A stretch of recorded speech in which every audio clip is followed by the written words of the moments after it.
Hello, so today we're going to be talking about how to play forecast. This is going to be a general guide on how to play around level 8 comps with some ideas around econ management, some ideas around what to do during different stages, as well as some ideas on how to pivot and play flexibly among some of the forecast comps in TFT set 14. So if you're looking forward to any of that, this is the video for you. Of course, a lot of these game guides that we're talking about, like general strategies around TFT, are a little bit more beginner focused or beginner friendly, but I'm sure all skill levels you can at least reinforce some of the concepts you already know by checking out this video. If you like my content, please make sure to like and subscribe, because I do daily TFT guides. We actually reached our 8,000 sub goal, so for 8,000 subs I said I was going to do an AMA stream. So basically I'm going to put a reply in the comments, and you can reply to my reply, and at the end of the week I'll go over all of those. It's basically because I haven't had enough time to read all the comments on my YouTube channel, so if you have pressing questions or comments or even general questions about stuff unrelated to TFT, you can check that out. 10,000 sub goals is going to be our RP giveaway, so make sure to like and subscribe if you're looking forward to that as well. So let's talk about forecast. When should you be considering forecast? Well, typically you want to be considering forecast in a couple scenarios, but a lot of it really comes down to having really good econ.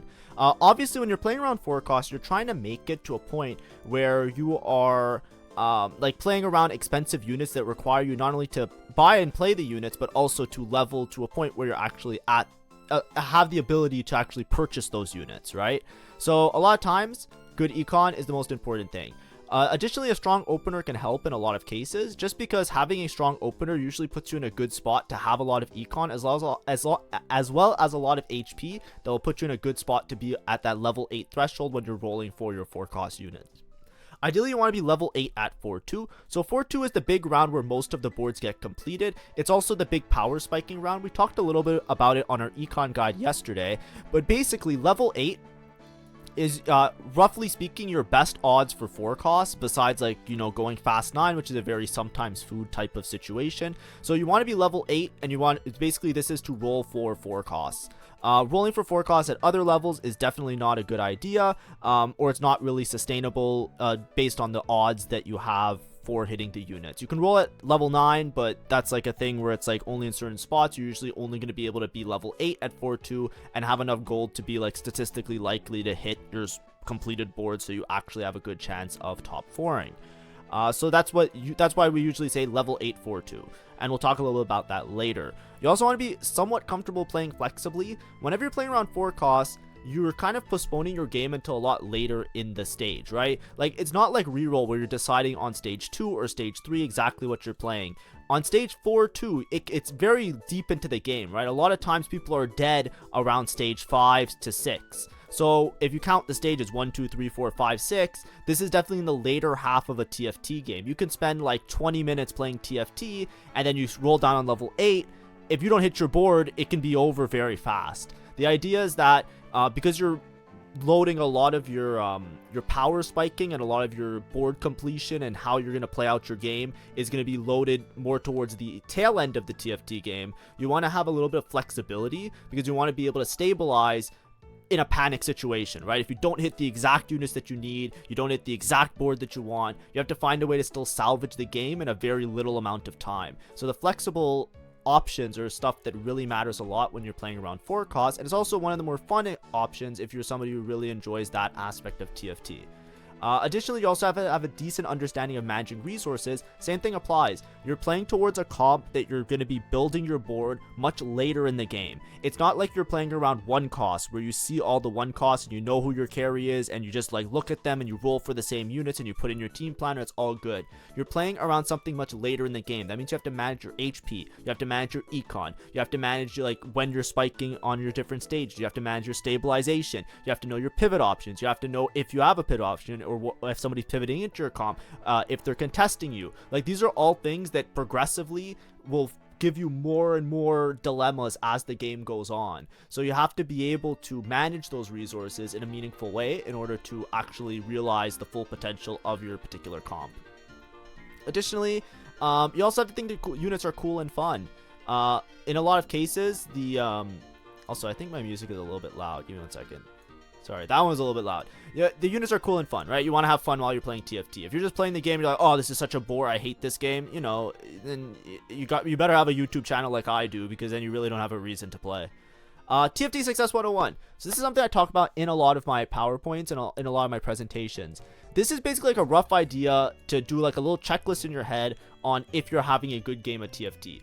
Ideally, you need 2 of these 3 things. You want to have money, you want to have board value, or you want to have HP. If you have 2 of these 3 things, it means that your spot is really good. If you don't have 2 of these 3 things, it means that you're either transitioning, or you're like scaling, or you're doing something else where you're hoping to get to a point where you have 2 of these 3 things, right? A lot of times they go hand in hand. You have your econ or your money, which you can spend on your board value. You can sacrifice your HP to get more money. They're all like hand in hand and in tandem. But basically, this is a good idea of saying to yourself, I either have a lot of money and a lot of HP, so I feel like I'm in a really powerful spot. I just have to liquidate that and convert it into a strong board. I have a strong board, so it doesn't matter with the money or the HP as much. But typically speaking, you want to have 2 of these 3 things for majority of the game, and that's usually a high roll or a good spot. And if you don't have those things, then you have to try and find a way to establish that. Like if you don't have money, try and establish your econ better. If you don't have HP, then you might have to spend to increase your board value just to make sure that you have the HP and the board value.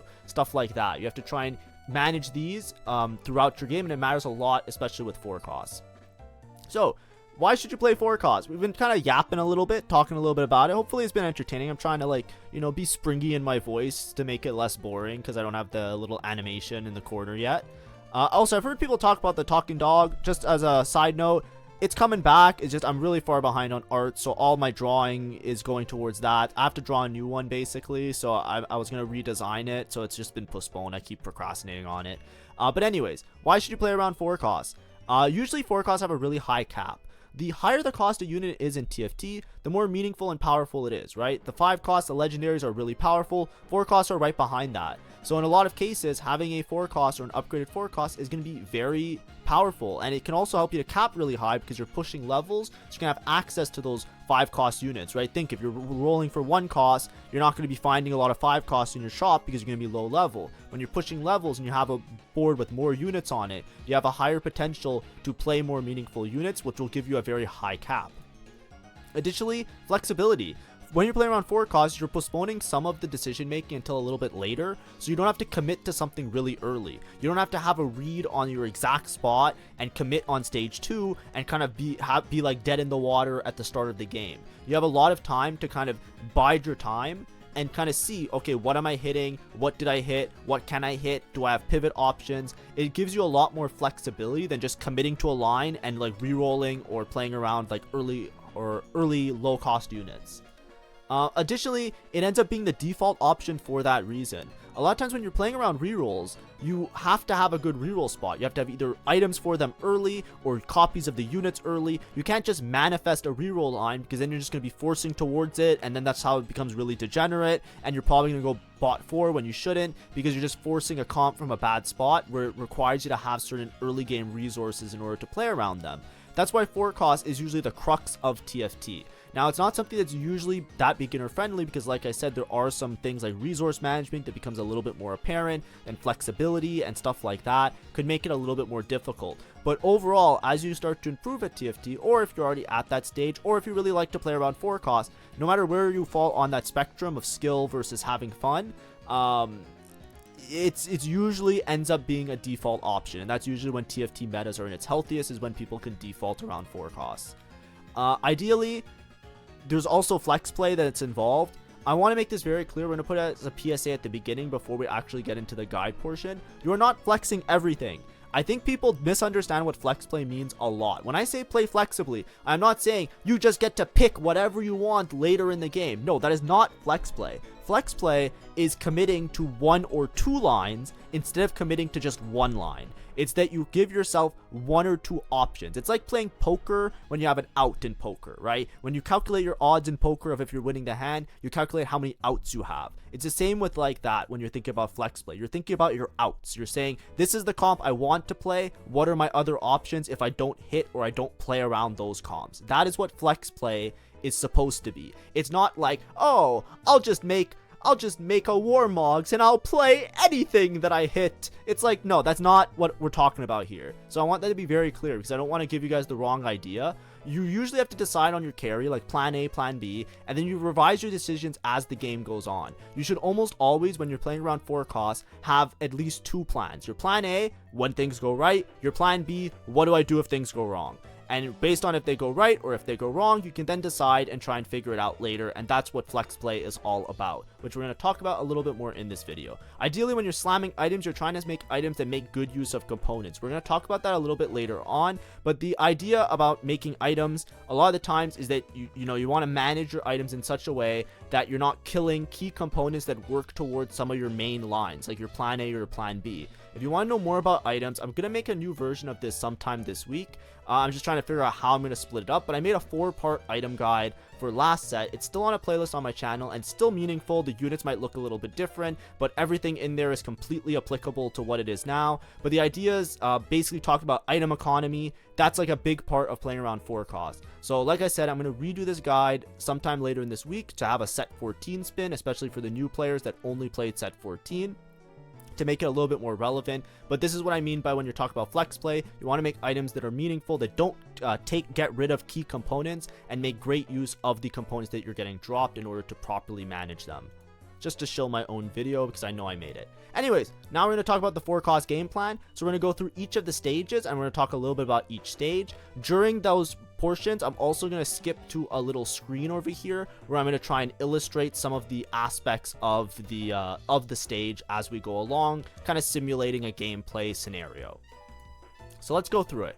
So starting with stage 2. So stage 1, that's like your neutral rounds. Stage 2, this is where you're starting out to decide on your 4 cost game plan if you do not have a reroll spot that you want to take. So a lot of times on stage 2, what you want to do is you want to slam your items. Ideally, you're slamming everything just to try and preserve HP, because HP preservation is really important when you're playing around 4 costs. Additionally, you want to either pick an econ augment or a strong augment. You generally don't want to pick something that is not particularly strong, because basically you want to either preserve HP, which will give you econ and give you time in order to hit your full board later in the game, or you want to have an early econ augment, because early econ will be able to generate you interest earlier, and you need a lot of gold in order to have a sufficient roll down on stage 4 in order to hit your 4 cost comms. So a lot of times you're picking either a strong augment or an econ augment. There's opportunity to pick other things. Of course, you can pick, like, emblems or things like that, but generally speaking, you're best off taking an econ augment or something that makes you relatively strong at that current time.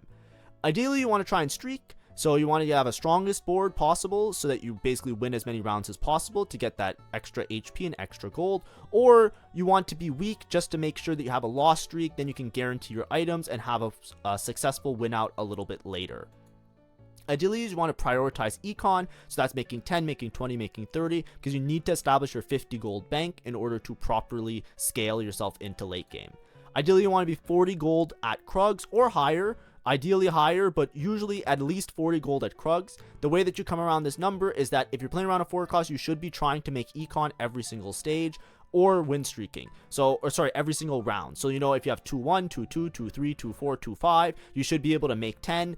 Maybe you skip making 10 because you don't have enough econ, but you make 20, make 30, then you hopefully make 40, and then if you're making 40, you have enough time to make 40 gold by Krugs. That's usually the situation. Now, if you're pushing levels, if you're upgrading units, if you're doing crazy stuff with your gold that you're not at 40 gold, then you ideally want to be win streaking. The worst thing that can happen is that you're neither win streaking, nor are you 40 gold plus.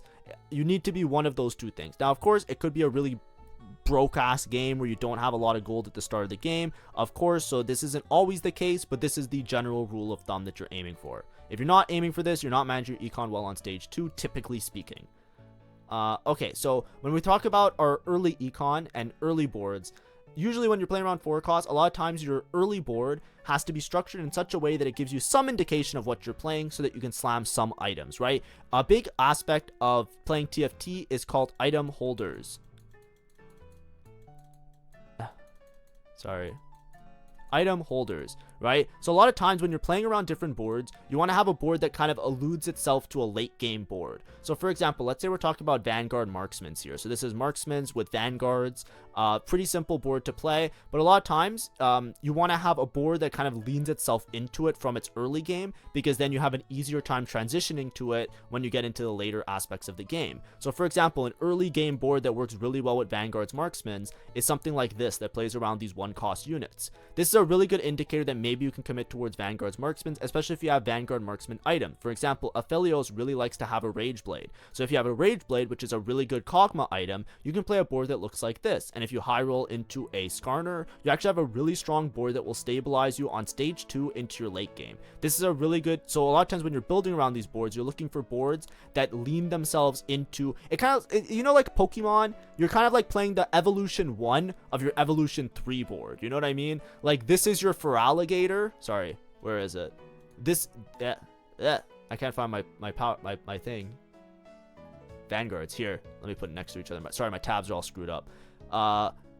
Like, you know, this is your Feraligatr and this is your Totodile. You know what I mean? That's the idea that you want. And then you want to have units that can hold the items, right? Kindred is really good at holding Xayah items, for example, because Kindred doesn't really like to have a huge amount of attack speed. So you can put like those crit items that you would put on a Xayah on a Kindred, and ideally you're trying to streak with some sort of board that makes sense. Now if you don't have a board that makes sense, if you don't have items that make sense, you can try and lose streak and then try and structure your board better on stage 3, which we'll talk about a little bit later. But the idea is that usually you're trying to play around a board like this, generate econ, right? A lot of times, like, you know, it's not important to hold like every single Kog'Maw that you see, because it's not going to be a unit that's on your final board. However, if you see early copies of units that will make it to your final board, like a Jarvan, for example, this is something you can hold on to because that's a really contested unit, so it makes sense to sacrifice econ to hold this expensive unit. But typically speaking, you're going to want to prioritize making the econ intervals above anything else, because you will not have enough gold to play your 4-cost comp unless you do. Now, let's talk about stage 3. So, usually, like stage 3, that's when you're going to get your second augment. This is after your first neutral round. So, you can actually have a lot of components to play around with, and you can have a good indication of what items you have to play with. So, for example, let's say we started with Rage Blade IE as our item slams, just in a high roll, like lots of components start of game. Let's say we get some extra items. We already know that we're committing towards some sort of AD comp because we have Infinity Edge. So, let's say we get dropped like a tier, and we get dropped like a chainmail. And we get dropped like another rod. You know, when we're thinking about our items, you know, it wouldn't really make sense here to slam like an Archangels with these two components, because that's more of an AP item. We know that this rod maybe can make another Guinsoo, maybe can make a Gunblade. These are both good items on Aphelios. So like the rod maybe has some use to it. The tier doesn't have that much use. We don't really care about tier items on Aphelios or Kog'Maw. We don't really care about tier items on Kindred or Xayah. So then we can use these components and we can start slamming more items, because these are components that we won't care about. We can make a Protector's Vow. That makes a frontline item out of the components that we don't need. That's just a general idea, right? When you start out with making components, it becomes really easy to make more items later, because you can start to figure out, okay, I don't need this one because I already made items that make sense here. These items can work somewhere else. Or you can look for pivot angles as well, which we'll talk about a little bit later. But anyways, you always want to be slamming items. Because HP preservation is going to matter a lot during stage 3. It's very rare, unless you clearly have a spot where you're high roll that you're just winning out for free. You're not really going to be like continuing a win streak for the rest of the game very often. So at one point it's going to get broken, so you just want to prioritize having HP at this point. You should already be generating econ 50 gold per round because you were 40 gold at Krugs already. If you weren't 40 gold at Krugs already, I'm sorry, things are going poorly, but you know, hopefully you can turn it around still.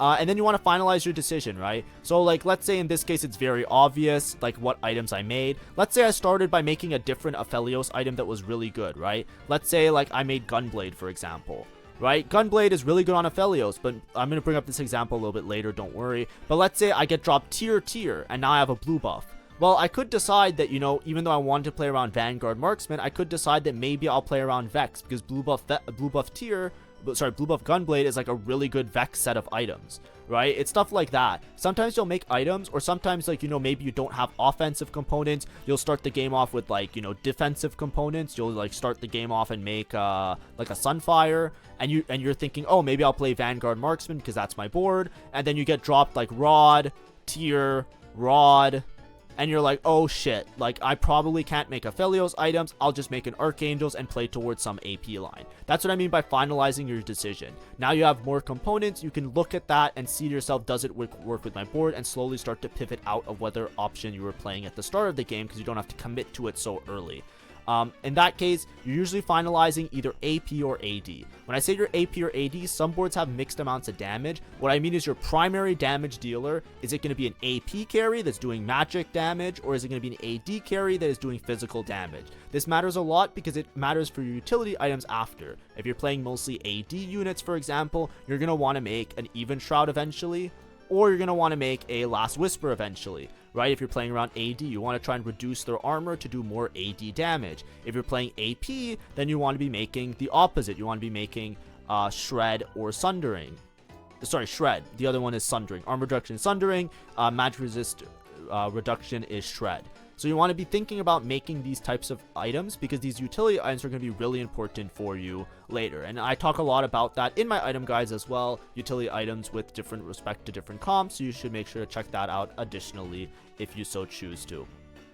But that's your main idea. You want to finalize these decisions because your later augments and your later situations are all, and units that you hold and units that you upgrade are all going to be respective or related to these particular decisions that you're making at this point. You also want to stabilize and preserve HP and try and econ up as much as possible.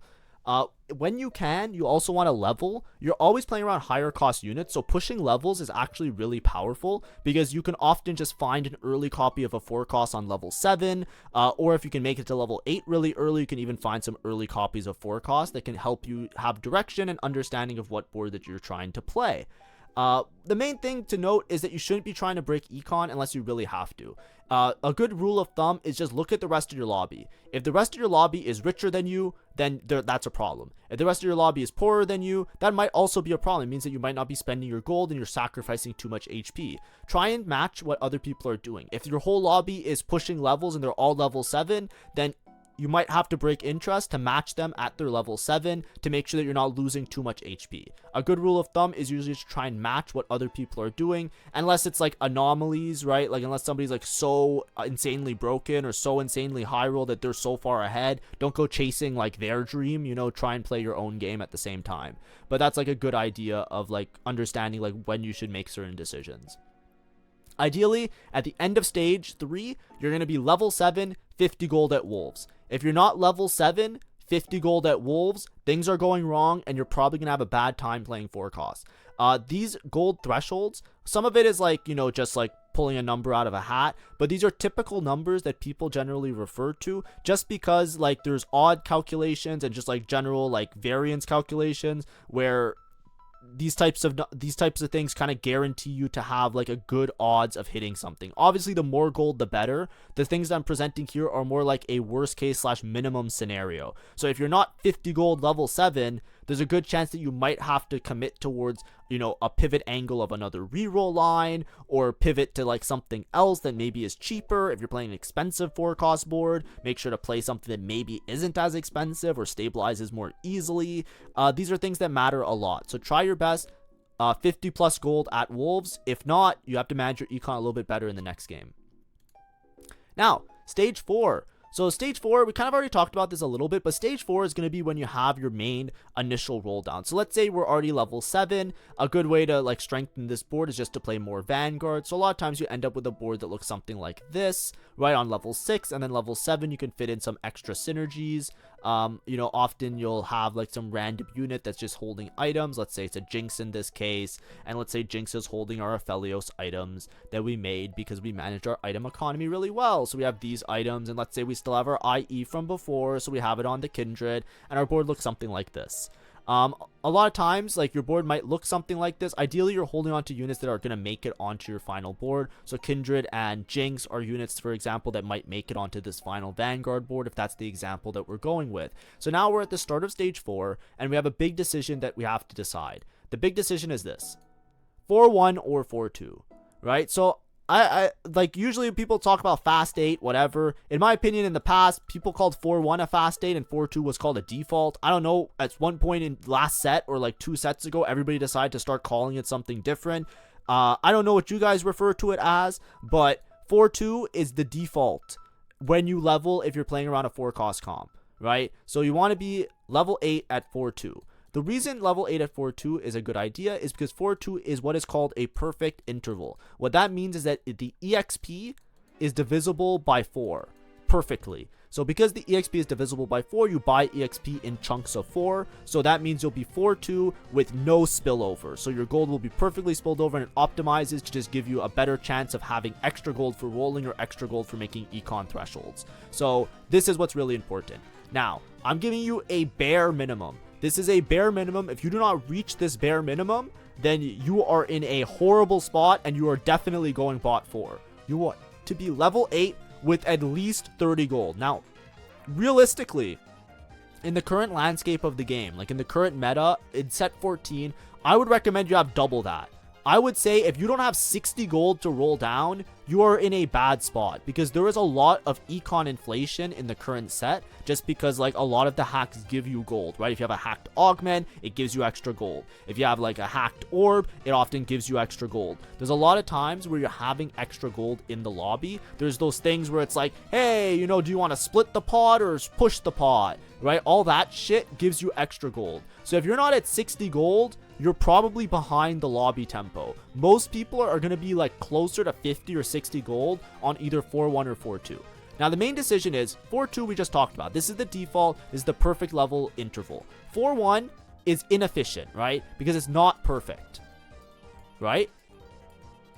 But sometimes you have to go to 4-1. The main decision is like 90% of the time you're gonna 4-2 it. The 10% of the time that you 4-1 it is either going to be when you're so unbelievably rich that you're just going to 4-1 it to try and either save HP or put pressure on the lobby or win a free round because most people are going to 4-2 it. So it makes sense sometimes just from a tempo basis. The other reason is when you are contested, right? You just want to roll before somebody else. A lot of times, contested, right? 4-1, you just want to roll all your gold down because you want to hit the units before the other person rolls for it. It's kind of like snaking them ahead of time. However, because you're rolling on 4-1, a lot of other people aren't going to be rolling. So that means that a lot of 4 costs aren't going to be removed from the respective pool, which will make it harder for you to hit the units. So it's very risky as a strategy. You should almost never do this. I say 90-10. I think a better player than me would say it's like 95-5% or even less than that.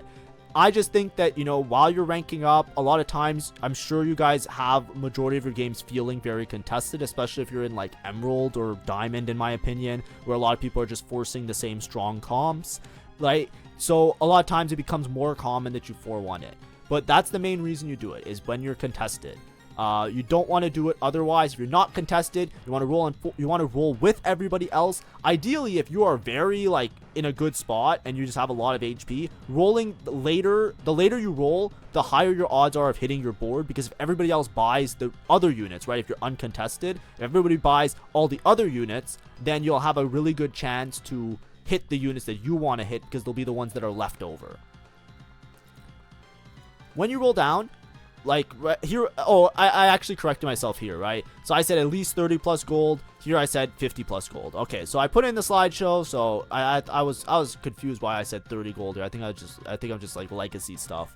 Ideally, you want to roll down. You buy all the 4 costs, right? You're kind of trying to self-thin the pool for yourself, as well as keep flexible options open, right? So let's say you're trying to roll for Vanguards, Marksmans, right? Like these items, they're not that bad, right? If like, you know, right now, this is the problem with like the current meta, is that some of the flexible options really suck. So like usually when you're playing around 4 costs, there's going to be multiple users that hold the same items. So for example, let's just take like let's just remove this example. Let's just talk about another one, right? Like let's say like, you know, you make an early Guinsoo. Guinsoo is really good on Aphelios, but then there's usually going to be another 4 cost that it's like also okay on, to give you like a flexible option, because that's how 4 costs are usually designed, because the TFT devs, like, you know, despite like, you know, what people think, they're actually pretty good at like their jobs and doing stuff, right? It's just like sometimes things slip through the cracks and then it's a very frustrating experience, but that's it. That's the way it is, you know. That's TFT. It's always going to be frustrating and annoying. But, you know, ideally there's another 4 cost that can share the similar set of items. So in this case, Aphelios shares items with Zeri. So in a perfect world where these comps are a little bit closer together and the conditions for them aren't that separate from each other, then you can more easily pivot between some of these carries. Even if it's not your primary plan, this is where the plan A, plan B comes into mind. It's a matter of like putting items on the unit, and then like, you know, even if you think Zeri sucks, you can play Zeri for 1 or 2 rounds, right? You can play Zeri with Kindred for 1 or 2 rounds and play some Exotech units on your board, and then as soon as you hit 1 Aphelios, right, when you roll down you hit Aphelios, then you can sell this dumb piece of crap, and then let's just put the Guinsoo back on the Aphelios if that's the unit that you want to play. Right? The same thing applies with a lot of other units, right? Vex, for example, is our resident blue buff holder. So a lot of times, you know, if you're thinking about another 4 cost that really likes blue buff, it would be Annie. So Annie can more easily transition between them. Sometimes it's a little bit awkward with the pivot angles between some of the carries. For example, Ziggs and Brand both are main Shojin users, so if you have Shojin and AP items, you want to pivot between these 2 options. But the thing is, their boards overlap so dramatically that often you're playing both of them anyways, so usually it just comes down to whichever one you hit is the one you itemize first, and ideally once you hit Brand 2, you itemize Brand, because Street Demons right now in the current patch is really broken, so you just play mostly Street Demons. Of course, if that changes in the future, then the board would be a bit different, and maybe you always itemize Ziggs. Who knows, it just comes down to how things are patched later. But that's the main idea. You want to hold on to every 4 cost, and you want to try and find angles in order to play around them, right? Even MF and Xayah, right? Both of them are really good users of Infinity Edge, so you can transfer those items over between units. And even if you have flexible items, you can put Xayah items on Aphelios items on Xayah, try and stabilize around whatever you can in order to play your board. And you always want to play your strongest board.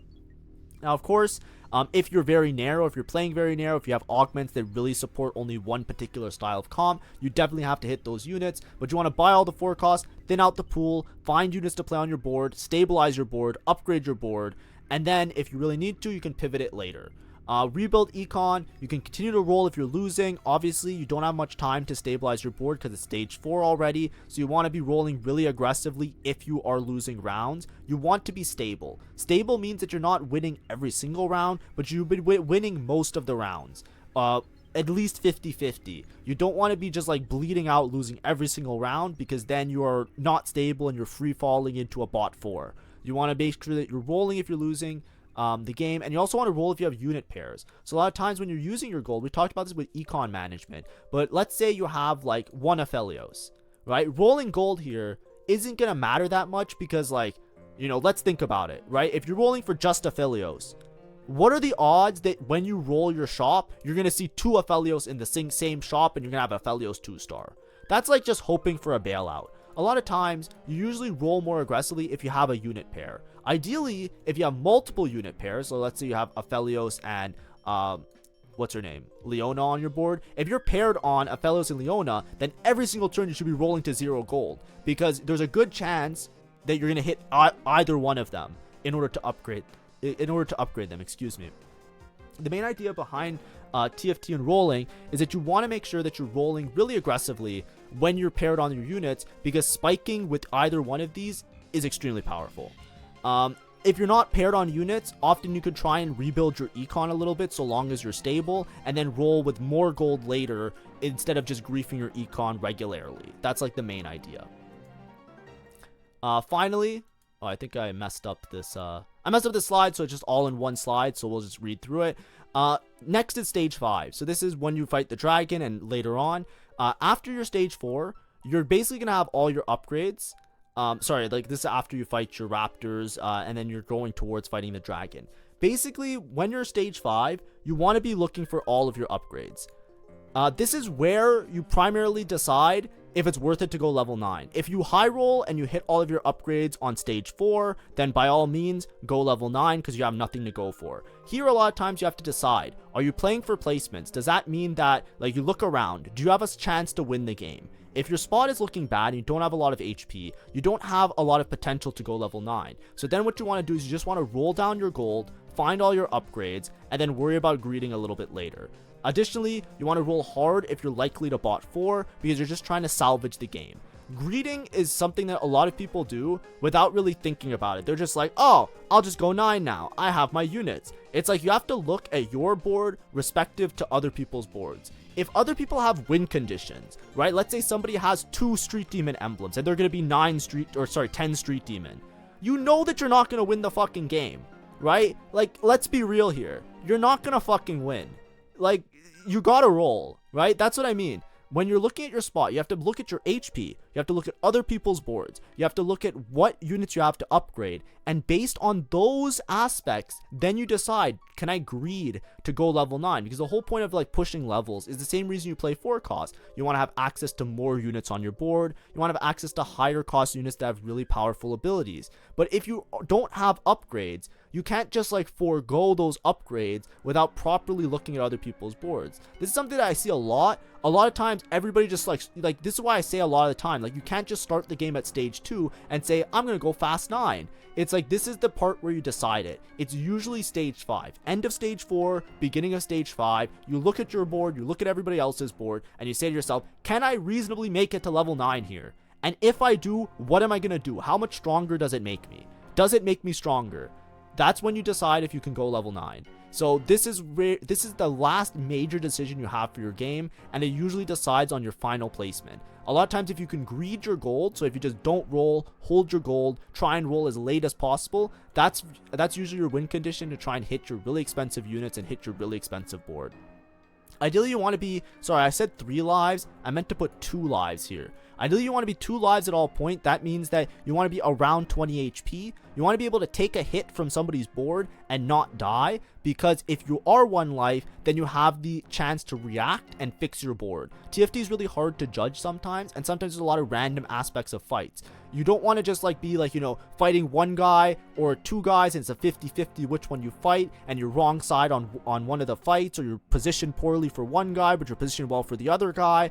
You don't want these coin tosses to affect your placement, because if you have a strong board, you want to be able to convert that. And that's why being 2 lives is really important. If you are like very low HP, if you're 1 HP, all you need is one thing to go wrong. You have like a 50-50 coin flip of fighting a guy, you position wrong against him, you get an awkward wrap, or something happens not according to plan, you're 8th. Even though you're the strongest person in the lobby, you made one small misplay, which is very hard to judge because there is a lot of randomness in those fights, and then you lose the game. So you want to try and stay above 2 lives. If you're at 20 HP, that's your cue to start rolling. Don't look at your spot and be like, oh, well, I'm 20 HP. I could survive 1 more hit. I'll wait a little bit longer. I'm surely going to make it to level 9. It's like, no, it's like when you're 2 lives, that's when you should start being like, oh, danger. I need to make sure I top 4.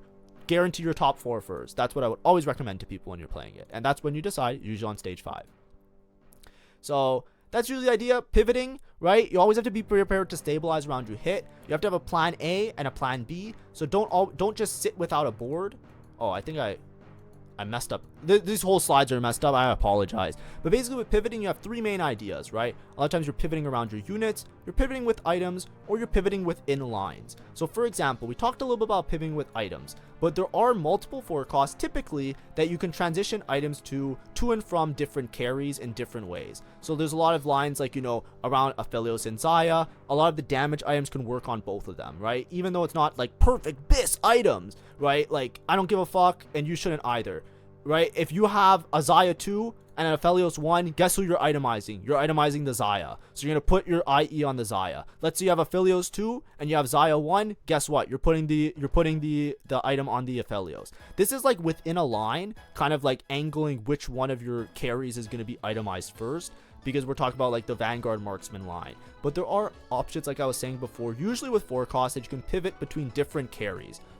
So there's things like Aphelios with Zeri. They usually use very similar items because they both really like attack speed. There's units like Annie and Vex where they use similar items, and you can usually transfer items between the 2 of them. There are units like MF and Xayah where you can find options to pivot between the Dynamo lines, which right now MF is really shit. So this is what I mean by like it's really patch dependent, because like right now if you make like, you know, IE and like Last Whisper and you're trying to play around Xayah, if you see an MF, she's not worth it a lot of the time. She's really fucking bad. Like, she's really good in certain situations, don't get me wrong, right? Like, this is what I was talking about before when I was saying, like, Marksman Emblem's pretty good. Like, Marksman Emblem on MF is, like, really strong, but, like, you know what I mean? Like, it's very particular when you can play this unit, and sometimes it can cap really high, but a lot of times it's, like, you know, you need to kind of have that spot. But that's what I mean. Usually, like, you know, barring, like, situations where things aren't perfectly balanced, the balance will get better, and then there will be these pivot options that will be much more apparent and will be much easier to execute. But that's typically how 4 costs are. There's usually another option, and then we talked about Ziggs and Brand, but they're usually played in the same line because their traits are really tied together, but that's like your Resident Shojin flip.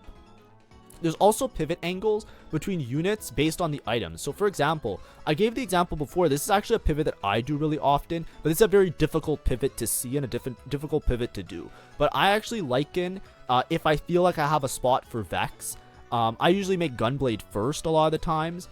If I have that opportunity, like if I can slam that on a stage 2, for example. And I've, in the past, you know, tried to play Vex, and I didn't hit blue buff, right? Like, I just didn't get the extra tier, but I did get a full Guinsoo. So instead of playing Vex with, like, a Shojin, which is really bad, I then transitioned with a Guinsoo, like, using my components or leaving those items open, transitioned to playing, like, a Marksman Vanguard board, where I played a Aphelios as a carry. These are like pivoting around items, which is really important. If you have items that work with different units, you always want to try and make items when you're playing 4 costs that work with different units. Now, like I said, this isn't like some hard cook, and this isn't something that I recommend anybody like reliably doing. It's mostly just because of this patch, the way the comps kind of play out. This is like a good angle, but typically this isn't something that works. These lines are too separate. A lot of times you want to find lines that are similar to each other, such that you can more easily angle between the 2 lines if possible. Ideally, you can also pivot within the lines. This is an example of, like, you know, for example, let's say you're playing Vanguard Marksman. Another board that's very similar to this one, you know, let's just, like, you know, whoop, whoop, whoop, just remove these shitters. You can actually play reroll out of this a lot of the time. Like, let's say while you're trying to play Vanguards, you just happen across a lot of Vanes and a lot of Sennas. Then you can actually pivot to playing a reroll line. This works really well, especially if you're too broke to have reliable gold to roll down on level 8. And then your Aphelios items that you were making anyways can go on your Vane. And your Xayah items that you were making for Xayah can go on Senna. Wow, it's almost as if we fixed the game, and it plays around similar early game and frontline units. Same thing if you're playing Vayne and Senna, and somebody just decides that, nah, I'm just gonna contest Vayne. Instead of just like holding them down to the bitter grudging end, you can push levels and then switch these units into a marksman board, because the items work out really nicely for those boards, and you're using a very similar front line. That's usually how pivot angles work. I'm gonna make a dedicated pivot guide on my channel. I'm just waiting because right now the meta doesn't seem like it's at a stable point where pivoting or playing around flexible lines is as viable as it should be. It seems very difficult in a lot of cases. So I'm waiting for, like, maybe next patch. You know, the same way I waited to make this 4 cost guide until the meta for 4 cost was a little bit better than last patch, which was mostly just Zeri abusing, but now it's a little bit better. I'm gonna wait till, like, you know, the angles or the general power level amongst the 4 costs becomes a little bit more even, such that some of the comps work out a little bit better when you try and pivot between them. But either way, that's like the main thing you should be looking out for when you're playing 4 costs. It's not something you have to decide in one round, but should always be keeping in your back of your mind. Whenever you make an item, think about all the users that can hold it. Whenever you make a board, whenever you see a unit in your shop, think to yourself, can I play that unit? Can I play that unit? Can I play that unit? Could I play the other unit? Who knows? You have to try and make that decision, and even try and experiment. I always recommend that for players to try their best with that. But anyways, here, we're no longer pressing D because we're playing 4 costs, we're pressing F to level up. But thanks for watching. Hopefully this was informative. I tried my best to try and juggle it. You know, of course there are many different 4 cost lines. If we're just trying to review them, you know, obviously Street Demon right now is one of the more popular ones, and this line is kind of very egregious because it basically uses like all the AP carries and all the AP front lines in a lot of ways. You know, you have your Exotech Vexotech lines, which works really nicely and caps really high with your 5 cost. There's also the Vanguard Marksmans, which I was showing a little bit before. But amongst all of these lines, you should always be ready to like angle towards different comps or pivot around them, right? Playing around Ziggs as a primary and maybe dropping into more strategist can be a viable option here, or even playing strategist amp if you have a lot of extra tiers. Then you can just like play around these units if you can't find brand and you have a blue buff ready. Same thing with Vex. If you have your blue buff or your gunblade, if you can try and pivot into playing around other blue buff holders or other gunblade holders. There's reroll lines like Vigar that can work with blue buff if you hit those early. There's other lines like Aphelios that can make use of gunblades pretty easily. And then you have like lines like rerolls into your 4 cost and deciding between the two of them with those lines. But in conclusion, try your best. Try and manage your econ. The econ is the most important thing with the 4 cost, and hopefully this guide was informative and helpful to you. If it helped you out at all, or if maybe just like make my day a little bit brighter, make sure to like and subscribe because it will help me out. Thank you for watching. Have a great day and see ya. Bye bye.